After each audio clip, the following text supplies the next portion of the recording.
Baik, terima kasih. Assalamualaikum warahmatullahi wabarakatuh. Selamat malam. Oke, ya baik. Jadi pada kesempatan ini kita akan sharing diskusi mengenai penata laksanaan aneurisma dengan endovaskuler ya. Jadi kalau tadi itu sudah dijelaskan Dr. Asra tentang open surgery-nya, sekarang kita ke endovaskulernya. Jadi seperti kita tahu ya bahwa sebenarnya aneurisma itu kasusnya mungkin banyak ya, cuma karena mungkin kita masih underdiagnose dan seperti kita ketahui juga apa namanya diagnostik kita juga masih lemah, sehingga yang sering tertangkap sebenarnya adalah kasus-kasus pada pasien yang mengalami stroke atau ruptured aneurysm ya. Tapi untuk yang khusus unruptured ini, nah ini yang mungkin yang masih apa namanya masih tidak tertangkap dengan baik ya. Kemudian seperti kita ketahui bahwa insidennya itu sangat tinggi di negara yang lebih maju, di Amerika itu 6 juta ya per tahun. Sehingga kalau lihat insidennya itu adalah kita bilang 1 in 50 ya, artinya insiden seseorang punya aneurisma itu adalah 1 di antara 50 orang. Jadi kalau sekarang kita ada 500 dokter diskusi di forum ini, mungkin ada 10 orang secara acak yang punya incidental aneurism ya. Nah, dari semua aneurisma itu yang mengalami rupture ya, di antara total stroke adalah 3-5%, dan inilah yang menjadi perdarahan namanya subarachnoid hemorrhage ya. Untuk yang unrupture, kapan yang di-treat ya? Oke. Maaf. Jadi ini adalah sirkulus wilisi kita tahu, dan ini adalah lokasi predisposisi dari aneurisma. Kita tahu bahwa antara sirkulasi dan anterior dan posterior itu memiliki perbedaan dari sisi kemungkinan sebuah aneurisma rupture. Di sirkulasi posterior seperti di basilar, di vertebral itu memang risiko aneurisma pecah lebih tinggi dibandingkan di sirkulasi anterior. Oleh karena itu nanti akan terjadi perbedaan penata laksanaan antara sirkulasi anterior dengan sirkulasi posterior. Ini adalah modalitas pada aneurisma ya. Tadi sudah disebutkan tentang operasi clipping ya. Ada juga endovascular coiling atau dengan stenting ya, atau yang terbaru dengan flow diverter. Manakah yang terbaik? Memang tidak ada di dunia ini satu metode yang lebih superior daripada yang lain ya. Nanti kita akan tahu. Klasifikasi kita punya berbagai macam klasifikasi dari mulai morfologi ya, scapular fusiform, kemudian dari mulai clinical finding-nya, apakah pasien itu terdeteksi pada saat kondisi unrupture ya, sehingga dia seringkali incidental finding ya, atau karena efek masanya pada giant aneurysm ya, tidak rupture tapi efek masanya membuat gejala defisit neurologis ya. Kemudian juga rupture aneurysm itu tadi. Kemudian untuk ukurannya kita tahu bahwa small, kemudian large ataupun giant aneurysm. Patologinya kita tahu ada true atau pseudo aneurysm. Untuk unrupture ya, untuk unrupture itu sebenarnya di dunia itu sudah banyak dilakukan studi. Artinya apa? Jika insidennya 1 di antara 50, maka apakah semua aneurisma yang unrupture itu harus ditreatment? Ya. Di Western atau di Eropa, di Amerika, itu berdasarkan studi yang mungkin semua sudah familiar ya, itu cut off point-nya dikatakan 7 mm ya. Jadi jika ada aneurisme di bawah 7 mm, maka jika tidak ada faktor risiko, kita cenderung untuk melakukan follow up berkala ya. Tetapi studi di Jepang ya, di negara Asia yang lebih maju, itu dikatakan bahwa 5 mm itu adalah cut off point-nya ya. Sehingga dikatakan bahwa jika lebih dari 5 mm, maka kita consider untuk melakukan treatment. Sekali lagi saya tekankan ini adalah kasus pada unrupture ya. Unrupture aneurysm itu mungkin ketemunya setelah incidental finding karena di MRI kemudian kelihatan ya, kemudian CT scan CTA tidak sengaja kelihatan ya. Kemudian pada kasus kita bisa lihat ya bahwa secara statistik pun itu kita bisa tahu bahwa kategorinya ini PCOM ini masuk ke dalam sirkulasi posterior ya. Jadi secara statistik aneurisma di PCOM itu mempunyai kemungkinan lebih rupture lebih tinggi daripada di anterior. Seperti pada pada size kurang dari 7 mm itu kemungkinan pecahnya adalah 2,5% per tahun. Ya. Ini adalah perbandingan antara aneurism yang rupture dengan unrupture. Sayangnya memang saat ini di negara kita ini sebagian besar kasus yang datang ke kita adalah mungkin 90% ya, itu adalah rupture atau artinya mengalami stroke. Dalam hal ini adalah stroke subarachnoid hemorrhage. Ya. Yang kasus unrupture itu masih sedikit. Ya, ini sangat berkebalikan sekali dengan di negara yang lebih maju bahwa mereka lebih banyak melakukan treatment pada kasus yang unrupture. Nah, apa bedanya? Dari sisi medis tentu saja lebih sulit menangani rupture ini karena sudah ada stroke-nya ya, kemudian muncul hydrocephalus, muncul vasospasm ya. Sedangkan pada unrupture ini semua tidak terjadi. Sehingga kita bisa tahu kenapa pembiayaan itu sangat tinggi pada kasus aneurism yang rupture ya, karena seringkali operasinya pun lebih banyak yang dikerjakan. Misalnya clipping atau coiling lanjut ke IVD, lanjut ke VP-SAN ya. Belum kalau pasiennya mengalami spasme sehingga di ICU 2 minggu, itu tentu saja biaya yang dibutuhkan akan lebih tinggi. Ini adalah sebuah kasus ya. Tadi jika kita sudah lihat bagaimana open surgery clipping pada kasus PICOM, ini adalah sama PICOM ya. PICOM di tempat yang sama ya, yang kita lakukan tindakan coiling endovascular ya. Kalau open surgery kita hidup di dunia merah putih ya, merah darah dan putih brainnya. Tapi kalau endovaskular kita hidup di dunia hitam putih ya, karena kita cuma lihat monitor. Jadi seperti dokter jantung melakukan kateterisasi ya, ini kita bisa lihat bagaimana PICOM aneurysm dilakukan coiling ya, bukan simple coiling ya. Artinya kita cukup dengan satu microcatheter, kemudian kita bisa masuk secara mudah ke dalam aneurysm ya. Kemudian juga kita lakukan coiling sampai packing density-nya bagus, artinya sampai penuh ya. Kenapa kok sampai penuh? Karena kalau tidak penuh, tidak compact, tidak full tidak bagus density-nya, kemungkinan dia mengalami rekanalisasi sangat tinggi. Jadi kemungkinan dia mengalami lehernya muncul lagi atau rekanalisasi itu sangat tinggi. Oleh karena itu kita harus pastikan kalau saat melakukan coiling aneurisma itu adalah kita mempunyai pilihan coil yang banyak sehingga kita bisa melakukan coiling dengan mendapatkan kepadatan yang cukup compact. Ya, ini pertimbangan pada tindakan endovaskular ya, pada coil embolisasi kita harus tahu ya secara ini adalah anatomi ya. Anatomi, kemudian kita harus paham kurvatura untuk melakukan shape microcatheter. Jadi kateter itu kita harus bisa membentuk supaya dia itu sesuai dengan paren arteri ya. Kemudian technical challenging-nya itu adalah bagaimana supaya tidak ada bagian dari coil yang jatuh ke dalam paren arteri ya. Kemudian juga kita harus berusaha supaya bisa memenuhi daripada aneurismanya ya. Sehingga jika semua kondisi itu sulit dipenuhi dengan menggunakan teknik simple coiling atau coiling dengan satu microcatheter, sehingga dibutuhkan adjunctive teknik. Artinya adalah teknik lanjutan untuk supaya bisa menutup aneurismanya. Ya. Entah itu dengan multiple microcatheter atau dengan bantuan stent atau dengan bantuan balon. Ini adalah sebuah kasus ya, bagaimana pentingnya yang namanya microcatheter shaping. Jadi seperti kita tahu bahwa kalau kita open surgery, kita direct visualisasi pada aneurisma. Sedangkan pada endovaskular, itu kita hanya melihat di monitor, ya, sehingga kita harus mendapatkan gambaran menyeluruh dari aneurismanya. Ini adalah para-ophthalmic aneurysm, ya, yang di paraclinoid, sehingga kita harus tahu anatominya, ya, kita harus tahu kurvaturanya, kita harus tahu sudutnya, ya, sehingga kita bisa melakukan pemilihan microcatheter, ya, atau bahkan kita bisa melakukan shaping, artinya microcatheter itu kita bentuk sesuai dengan sudut yang kita perlukan.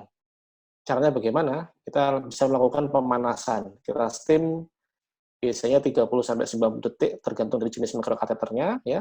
Kemudian setelah itu kita rendam dengan salin selama 30 detik. Ya, ini kita bisa lihat bahwa pada para ophthalmic ini kita masukkan microcatheter dengan angle 45, ya, sehingga kita bisa masuk dengan baik, dan setelah itu kita bisa lakukan coiling sampai padat, ya. Nah, yang lain juga adalah teknik microcatheter looping, ya. Kenapa kok perlu di looping? Karena kita tahu bahwa aneurism itu dindingnya itu sebenarnya tipis, ya. Apalagi pada kasus yang rupture aneurism atau aneurisma yang pecah.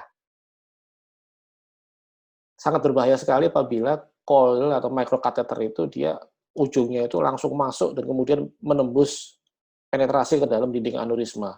Oleh karena itu, kita butuh teknik supaya waktu memasukkan microcatheter itu secara safe, memang paling aman adalah dengan looping ini. Jadi masuk naik ke atas secara tertekuk, kemudian dengan bantuan wire di dalamnya itu dilakukan controlling sehingga si microcatheter masuk secara pasif.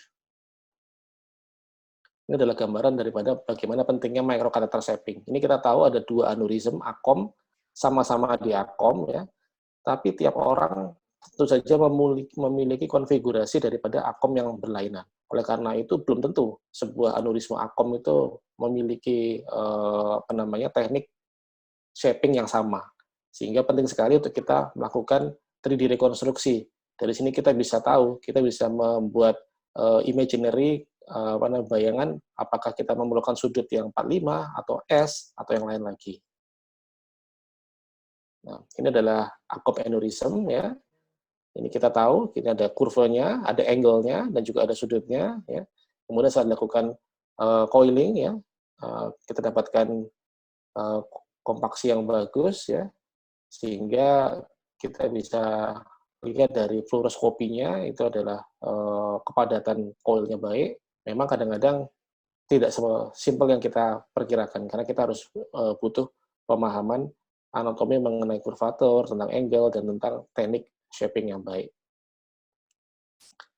Ini adalah morfomotif daripada aneurisma. Seperti kita tahu secara konvensional ya bahwa kita definisikan bahwa sebuah aneurisma itu adalah narrow neck ya jika dia kurang dari 4 mm dan kemudian kita bisa lakukan coiling dengan mudah jika dome to neck ratio-nya kurang dari 2.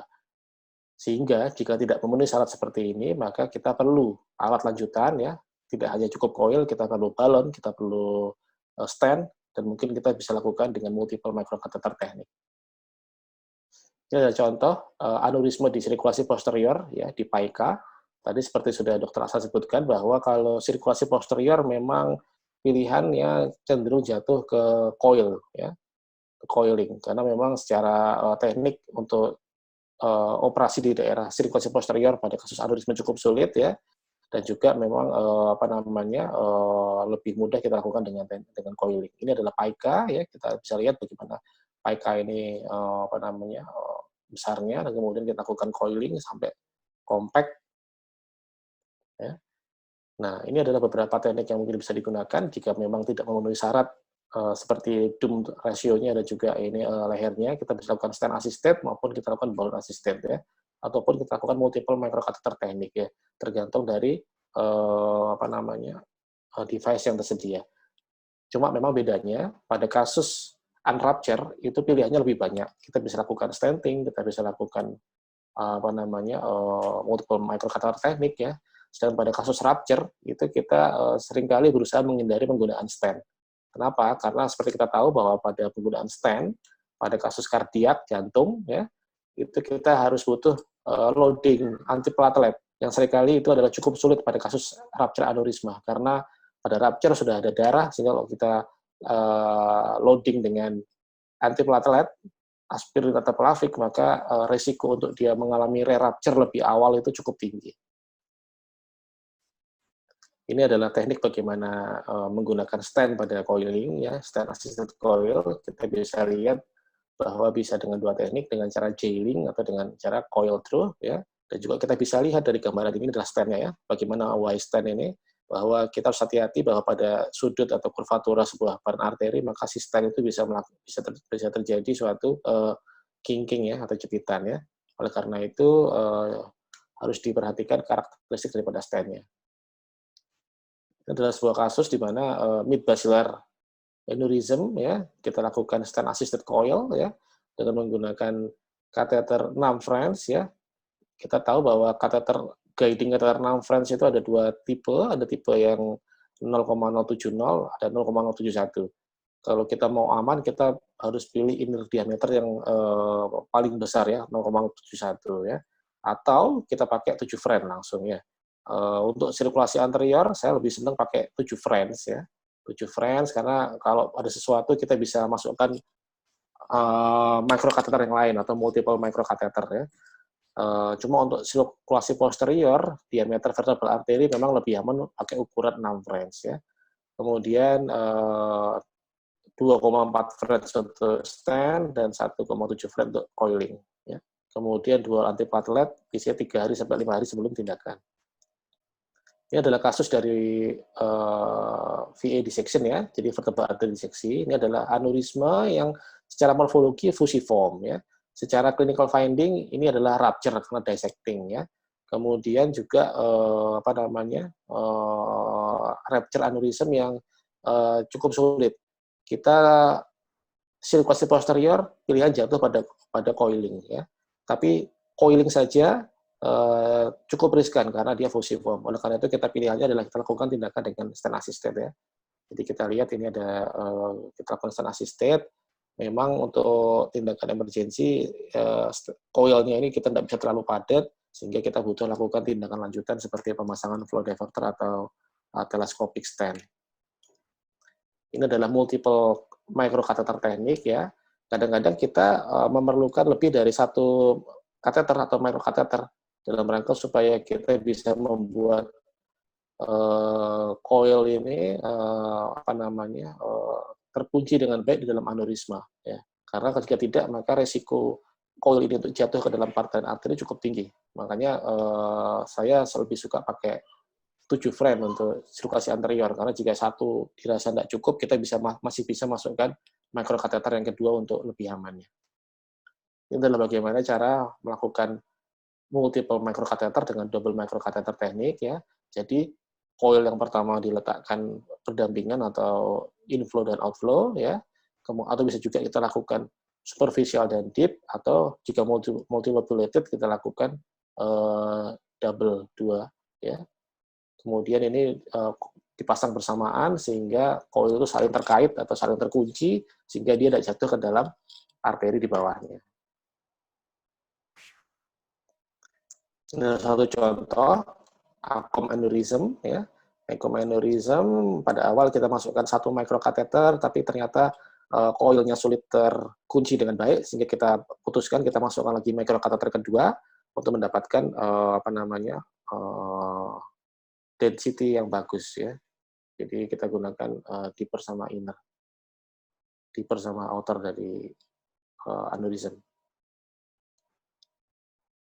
Nah, bagaimana dengan large dan giant aneurysm? Kita tahu bahwa giant aneurysm itu seringkali muncul dengan klinis efek massa, bukan karena pecahnya ya. Sehingga kalau kita lakukan tindakan hanya coiling aja, kita bayangkan sebuah bola besar, kita masukkan kumparan seperti benang, otomatis benang itu lama-lamaan akan terapung dan dia juga akan lama-lamaan akan terjadi kompaksi atau dia akan menjadi lebih menggumpal sehingga tidak cukup dengan coiling. Artinya apa? Semakin besar suatu aneurisma, jika kita lakukan coiling saja, maka kemungkinan dia untuk terjadi regrowth atau rekanalisasi cukup tinggi. Sehingga kita harus melakukan tindakan ulang lagi. Oleh karena itu saat ini, kira-kira 3 tahun, 4 tahun terakhir ini, ada sebuah alat yang namanya flow diverter, itu yang fungsinya adalah untuk mengeksklusi aneurisma dari sirkulasi peredaran darah. Jadi ada gambaran skematis bagaimana flow diverter mengurangi aliran dalam aneurisma, sehingga aneurisma akan mengecil.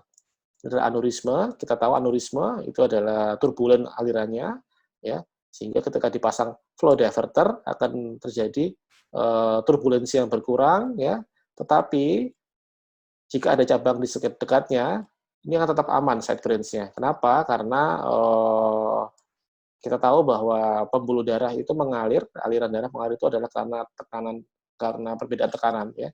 Sedangkan aneurisma itu alirannya turbulensi, ya, sehingga ketika flow diverter dipasang, turbulensi berkurang, tapi tidak mengganggu gradien tekanan dari pembuluh darah. Sehingga akan terjadi trombosis pada aneurisma, kemudian terjadi vessel remodeling. Ini adalah gambaran, ini adalah flow diverter, ya. Ini adalah stent biasa. Kita tahu bahwa flow diverter itu adalah memiliki kerapatan yang lebih besar daripada regular stent. Ini adalah case kita, ya. Sebagai perbandingan bahwa flow diverter ini harganya mungkin saat ini di Indonesia sekitar $10.000 ya, $10.000 satu flow diverter. Sehingga kita bisa bayangkan berapa cost yang dibutuhkan untuk memasang flow diverter.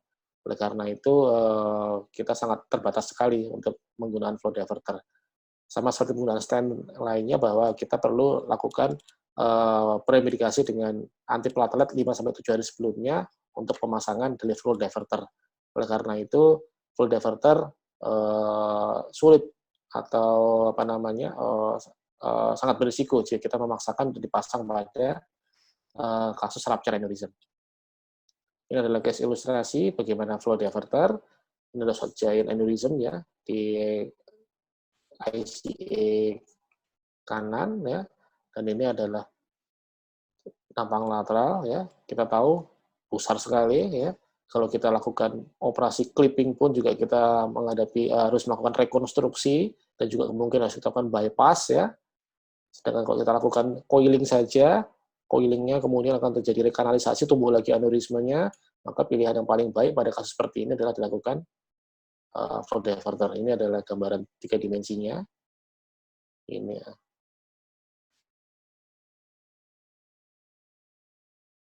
Nah, ini adalah pada saat pemasangan. Ini adalah kateter untuk stent flow diverternya. Kita masukkan beberapa coil untuk merangsang, menstabilkan trombusnya ya. Kemudian kita pasang flow diverternya. Kalau dipasang coil aja, kita bisa bayangkan aneurisma sebesar ini kita butuh berapa coil ya. Banyak sekali ya. Sehingga kalau kita lakukan flow diverter, kita bisa menghemat penggunaan coil ya. Ini adalah tray-nya ya. Maaf. Ini adalah tray-nya.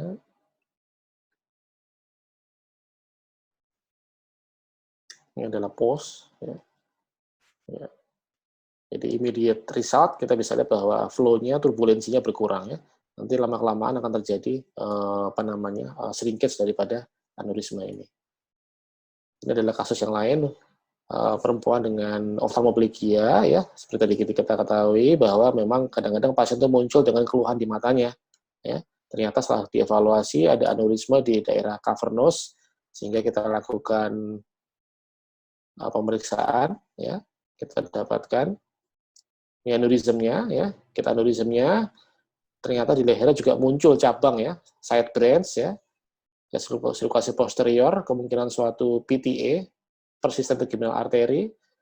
Kita lakukan pemasangan daripada flow diverter di sini. Ini flow diverter kita pasang. Posnya kita lihat bahwa terjadi trombus di dalam aneurisma dengan tetap mempertahankan cabang penting ke posterior ya. Jadi turbulensinya dikurangi dengan tidak mengorbankan gradien pressure dari arteri yang normal. Bagaimana dengan small aneurysm ya? Kadang-kadang kita mempertimbangkan pemakaian flow diverter pada small aneurysm ya, karena suatu keadaan yang memaksa ya. Tapi memang indikasinya sebenarnya adalah pada flow diverter itu adalah large dan giant aneurysm. Ya, ini adalah suatu small aneurysm yang kita pasang flow diverter ya, kita bisa lihat bahwa memang secara langsung immediate kita bisa lihat bahwa aneurysmnya itu turbulensinya berkurang ya.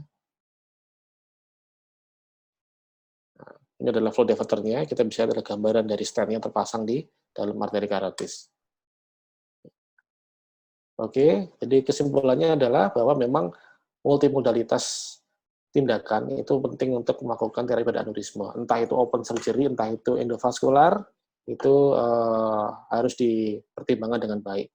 Pada kasus kita, di negara kita, karena sebagian besar adalah rupture, seringkali rupture itu muncul subarachnoid hemorrhage, bahkan pada MCA itu yang terjadi adalah ada intracerebral. Kalau ada ICH, pasti ada efek massa. Kalau ada efek massa, maka lebih bijak kalau dilakukan surgical clipping. Kenapa? Karena untuk mengurangi efek massanya kita butuh operasi, sekaligus kita lakukan tindakan definitif dengan clipping. Ya. Tapi juga contoh sirkulasi posterior, maka mau tidak mau kita harus melihat endovascular coiling sebagai terapi utamanya ya. Sehingga saat ini dengan berbagai perkembangan kita bisa melakukan tindakan endovascular coiling baik pada kasus simple aneurysm ataupun pada unfavorable geometry yang wide neck, kemudian yang fusiform tadi ya. Untuk itu perlu teknik seperti ballot assisted, stent assisted dan juga multiple microcatheter untuk melakukan tindakan yang lebih definitif. Terima kasih. Sekian saya kembalikan.